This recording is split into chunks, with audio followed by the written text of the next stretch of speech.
ಫಿನ್ಲೆಂಡ್ನ ಸಂಶೋಧಕರು ತಂತಿ ಇಲ್ಲದೆ ಗಾಳಿಯ ಮೂಲಕ ವಿದ್ಯುತ್ ಪ್ರಸಾರ ಮಾಡುವ ತಂತ್ರಜ್ಞಾನದಲ್ಲಿ ಮಹತ್ವದ ಪ್ರಗತಿ ಸಾಧಿಸಿದ್ದಾರೆ. ಈ ಕುರಿತಾದ ಪೂರ್ಣ ವಿವರಗಳು ಇಲ್ಲಿವೆ. ತಂತ್ರಜ್ಞಾನ ಹೇಗೆ ಕೆಲಸ ಮಾಡುತ್ತದೆ? ಅಲ್ಟ್ರಾಸೌಂಡ್ ಅಲೆಗಳು. ಮೊದಲು ಅಲ್ಟ್ರಾಸೌಂಡ್ ಅಲೆಗಳನ್ನು ಬಳಸಿ ಗಾಳಿಯಲ್ಲಿ ಒಂದು ಪಥವನ್ನು ಪಾತ್ ಸೃಷ್ಟಿಸಲಾಗುತ್ತದೆ. ಈ ಶಬ್ದ ತರಂಗಗಳು ಮಾನವನ ಕಿವಿಗೆ ಕೇಳಿಸುವುದಿಲ್ಲ. ಲೇಸರ್ ಕಿರಣಗಳು.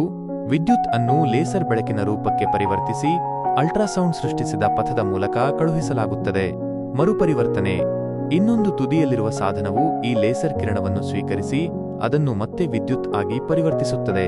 ಈ ಪ್ರಯೋಗದ ವಿಶೇಷತೆ ಏನು?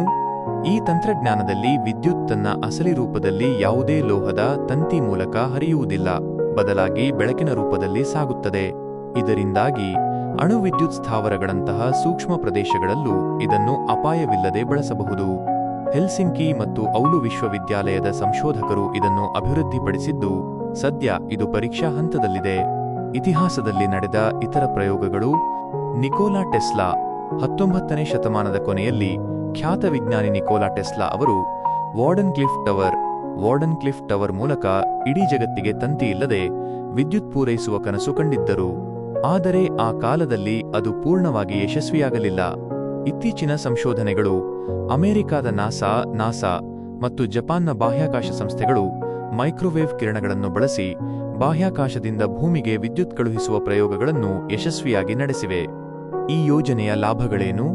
ವಿದ್ಯುತ್ ತಂತಿಗಳು ಮತ್ತು ದೊಡ್ಡ ಬ್ಯಾಟರಿಗಳ ಅವಶ್ಯಕತೆ ಕಡಿಮೆಯಾಗುತ್ತದೆ. ದೂರದ ಪ್ರದೇಶಗಳಿಗೆ ವಿದ್ಯುತ್ ಸಂಪರ್ಕ ಕಲ್ಪಿಸುವುದು ಸುಲಭವಾಗಬಹುದು. ಆದರೆ ಪ್ರಸ್ತುತ ಈ ತಂತ್ರಜ್ಞಾನವು ಕಡಿಮೆ ದೂರದವರೆಗೆ ವಿದ್ಯುತ್ ಹರಿಸಲು ಮಾತ್ರ ಹೆಚ್ಚು ಸೂಕ್ತವಾಗಿದೆ.